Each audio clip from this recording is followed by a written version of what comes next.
தென்னாடுடைய சிவனே போற்றி, எந்நாட்டவர்க்கும் இறைவா போற்றி.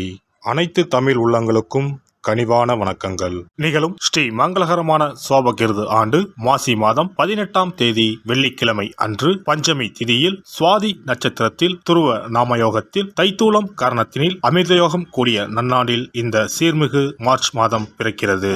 பிறக்க போகும் இம்மாதம் உங்கள் வாழ்வில் வளமும் நலமும் செல்வ செழிப்பும் பெற்று புதிய வாய்ப்புகள் புதிய வெற்றிகளுடன் மங்களகரமாக அமைய எல்லாம் வல்ல இறைவனை உளமாற வேண்டி விரும்பி கேட்டுக்கொள்கிறேன். இம்மாத கிரக நிலைகளை பார்க்கும் போது மேசத்தில் குருவும், கன்னி ராசியில் கேது பகவானும், மகர ராசியில் செவ்வாய் சுக்கிரனும், கும்ப ராசியில் சனி புதனுடன் சேர்ந்து சூரிய பகவானும் சஞ்சாரம் செய்கின்றனர். மார்ச் 2ஆம் தேதி புதன் பகவான் மீன ராசிக்கும், 8ஆம் தேதி சுக்கிர பகவான் கும்ப ராசிக்கும், 14ஆம் தேதி செவ்வாய் பகவான் கும்ப ராசிக்கும் இடப்பெயர்ச்சி அடைகின்றனர். இந்த கிரக அமைப்பினால் உங்கள் வாழ்வில் இம்மாதம் ஏற்படக்கூடிய சுப மற்றும் அசுப பலன்கள் என்ன என்பதனை பற்றி காண்போம். நடுங்க வைக்கும் குளிரோ தவிக்க விடும் வெயிலோ இல்லாமல் மிக இதமான சூழல் நிலவும் மாதம் இந்த மார்ச் மாதமாகும். பனிக்காலம் முடிந்து வசந்த காலம் துவங்க போகிறது. மாசி மாதத்தின் பிற்பகுதியும் பங்குனி மாதத்தின் முற்பகுதியும் இணையும் மாதம் இந்த மார்ச் மாதமாகும். கும்ப மாதமும் மீன மாதமும் இணைந்த இந்த மார்ச் மாதத்தில் பல திருப்பங்கள் உங்கள் வாழ்வில் நடைபெற உள்ளன. விருச்சிக ராசி அன்பர்களே, இம்மாதம் பணவரவு கணிசமாக உயரும். புதிய ஆடை ஆபரணங்கள் சேரும். மனதில் தன்னம்பிக்கை அதிகரிக்கும். எதையும் சாதிக்க வேண்டும் என்ற மன உறுதி ஏற்படும். பழைய வாகனத்தை மாற்றிவிட்டு புதிய வாகனம் வாங்குவீர்கள். கணவன் மனைவிக்கு இடையே அந்யோன்யம் அதிகரிக்கும். குடும்பத்தில் மகிழ்ச்சியும் நிம்மதியும் ஏற்படும். பிரிந்திருந்த தம்பதிகள் ஒன்று சேர்வார்கள். சிலருக்கு குழந்தை பாக்கியம் கிடைக்கும். சுப நிகழ்ச்சிகளில் கலந்து கொள்வீர்கள். குடும்பத்துடன் விருந்து விசேஷங்களுக்கு சென்று வருவீர்கள். உறவினர்களால் உதவி கிடைக்கும். அதே நேரத்தில் அவர்களால் சிறு உபதிரவமும் ஏற்படலாம். உறவினர்கள் வகையில் சற்று பக்குவமாக நடந்து கொள்வது நல்லது. வெளிவட்டாரத்தில் மதிப்பு மரியாதை கூடும். வாழ்க்கை துணை வழி உறவுகள் உங்கள் ஆலோசனைகளை ஏற்றுக்கொள்வார்கள். அவர்கள் மத்தியில் உங்கள் கௌரவம் ஒருபடி உயரும். உடல் நலனில் மட்டும் சற்று கவனமாக இருப்பது நல்லது. அலுவலகத்தில் இதுவரை இருந்து வந்த இறுக்கமான சூழ்நிலை மாறும். உங்கள் பணிகளில் சக ஊழியர்களின் ஒத்துழைப்பு கிடைக்கும். சிலருக்கு எதிர்பார்த்த பதவி உயர்வு, ஊதிய உயர்வு போன்ற சலுகைகள் கிடைக்கும்.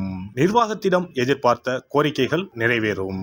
தொழில் மற்றும் வியாபாரத்தில் லாபம் சுமாராகத்தான் கிடைக்கும். மாத முற்பகுதியில் வீண் விரயம் ஏற்பட சாத்தியம் உள்ளது. புதிய முயற்சிகளை தவிர்ப்பதுடன் வியாபாரத்தை விரிவுபடுத்தும் முயற்சிகளை தவிர்க்கவும்.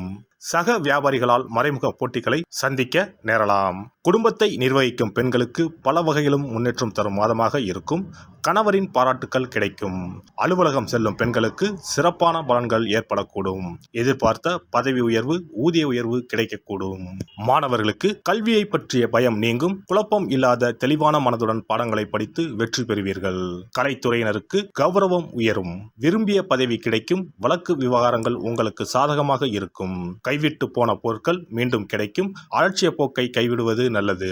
அரசியல் துறையினருக்கு பணப்புழக்கம் அதிகரிக்கும். எடுத்த காரியம் அனைத்தும் வெற்றிகரமாக முடியும்.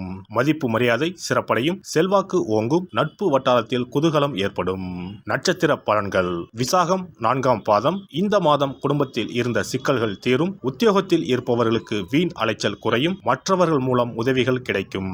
குடும்பத்திற்கு தேவையான பொருட்களை வாங்கி மகிழ்வீர்கள். கணவன் மனைவிக்கு இடையில் இருந்த கருத்து வேற்றுமை நீங்கும். அனுஷம் நட்சத்திரம். இந்த மாதம் வாழ்க்கையில் சந்தோஷம் அதிகரிக்கும். பிள்ளைகளால் கௌரவம் அந்தஸ்து உயரும். துக்கமும் துன்பமும் நீங்கும். தடைப்பட்ட காரியங்களில் இருந்த தடைகள் நீங்கி சாதகமாக நடந்து முடியும். தேவையற்ற மருத்துவ செலவு ஏற்படக்கூடும். வீடு பூமி மூலம் வரவேண்டிய வருமானம் தாமதப்படலாம். கேட்டை நட்சத்திரம். இந்த மாதம் வாழ்க்கை துணையுடன் விவாதம் உண்டாகும். தொழில் வியாபாரத்தில் ஈடுபட்டு இருப்பவர்கள் அவசர முடிவுகள் எடுப்பதை தவிர்ப்பது நல்லது. உத்தியோகத்தில் இருப்பவர்கள் வீண் அலைச்சலையும் காரிய தாமதத்தையும் சந்திக்க வேண்டியிருக்கும். காசி விசாலாட்சியை வழிபட எதிர்ப்புகள் அகலும். காரிய தடை. இனி இந்த மார்ச் மாதத்தில் மகா சிவராத்திரி எப்போது, இந்த நாளுக்கு அப்படி என்ன சிறப்பு என்பதனை பற்றி காண்போம். சிவபெருமானுக்கு எத்தனையோ திருநாமங்கள் உள்ளன. அவற்றில் மிக உயர்வானதாக சொல்லப்படுவது மகாதேவன் என்ற திருநாமம். மகாதேவன் என்றால் கடவுள்கள் அனைவருக்கும் மேலான கடவுள். கடவுள்களுக்கு எல்லாம் தலைவன் என்ற பொருள். சிவாய நம என சிந்திப்பவர்க்கு அபாயம் ஏற்படாது என்பார்கள். அப்படி கர்ம வினைகளில் இருந்தும் அனைத்து விதமான துன்பங்களில் இருந்தும் விடுபடுவதற்கு சிவனே கதி என சிவபெருமானை சரணடைவதற்கு ஏற்ற நாள் மகா சிவராத்திரி தினமாகும். மகா சிவராத்திரி நாளில் சிவபெருமானை முழு மனதுடன் உண்மையான பக்தியுடன் வழிபட்டால் நம்முடைய வேண்டுதல்கள் அனைத்தையும் சிவபெருமான் நிறைவேற்றி வைப்பார் என்பது ஐதீகம். கவலைகள் நீங்கி காரிய வெற்றியை தரக்கூடிய நாள் மகா சிவராத்திரி விரத நாளாகும். சிவபெருமானுக்கு உரிய அஷ்ட விரதங்களில் மிக முக்கியமானது மகா சிவராத்திரி விரதமாகும்.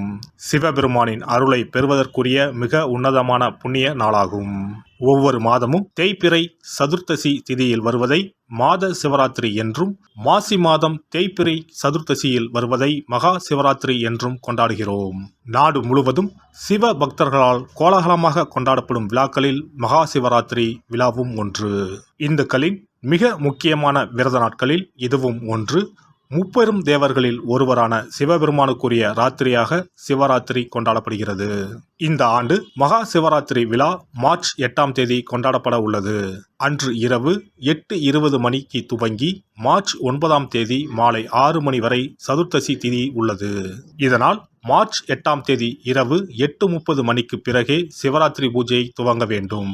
சூரிய பகவான் கும்பராசியில் பயணம் செய்யும் மாசி மாதத்தில் தேய்பிறை சதுர்த்தி நாளில் முதல் நாள் மாலை துவங்கி அடுத்த நாள் காலை வரை சிவனுக்கு தொடர்ந்து 4 கால பூஜைகள் செய்யப்படும். சிவராத்திரி அன்று இரவு முழுவதும் கண் விழித்து சிவ வழிபாடு செய்து அபிஷேகம், ருத்ராபிஷேகம் செய்து சிவ மந்திரங்களை உச்சரித்து சிவனின் அருளை வேண்டி பிரார்த்தனை செய்ய வேண்டும்.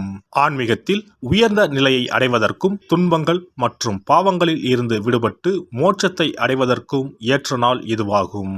மகா சிவராத்திரி அன்று அதிகாலையில் எழுந்து புனித நீராடி வீட்டை சுத்தம் செய்து பூஜை அறையில் விளக்கேற்றி வைக்க வேண்டும். பிறகு மாலையில் சிவன் கோவிலுக்கு சென்று அங்கு நடக்கும் அபிஷேகம் பூஜைகளில் கலந்து கொள்ள வேண்டும்.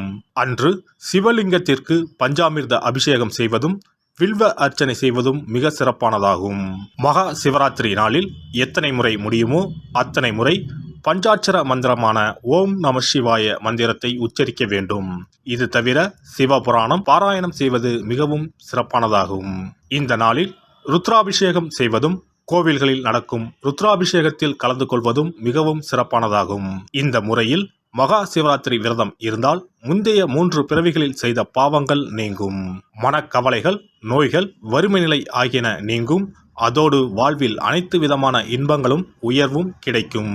நாம் செய்யும் வழிபாடு, பூஜை ஆகியவற்றிற்கு 2 மடங்கு பலனை தரக்கூடியது மகா சிவராத்திரி விரதமாகும்.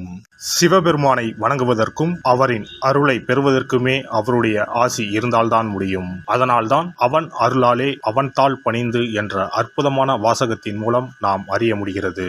சிவ அருளை பெற வேண்டும் எனில் அது அத்தனை சுலபமான காரியம் கிடையாது. சிந்தையிலும் செயலிலும் சிவனையே நினைத்து ஒவ்வொரு காரியத்தையும் செய்ய வேண்டும். அப்பேற்பட்ட சிவபெருமானின் அருளை பெற எளிமையான ஒரு நாளை பற்றித்தான் இப்பொழுது நாம் தெரிந்து கொண்டோம். எல்லாம் வல்ல இறையருளால் நீங்களும் உங்கள் அன்பு குடும்பமும் உடல் நலம், நீலாயுள், நிறை செல்வம், உயர் புகழ், மெய்ஞானம் ஓங்கி வாழ்க வளமுடன். இந்த வீடியோ உங்களுக்கு பிடிச்சிருந்தா லைக் பண்ணுங்க, ஷேர் பண்ணுங்க அண்ட் சப்ஸ்கிரைப் பண்ணுங்க. பக்கத்துல இருக்க பெல் ஐகானை கிளிக் பண்ணுங்க. நன்றி, வணக்கம், வாழ்க வளமுடன்.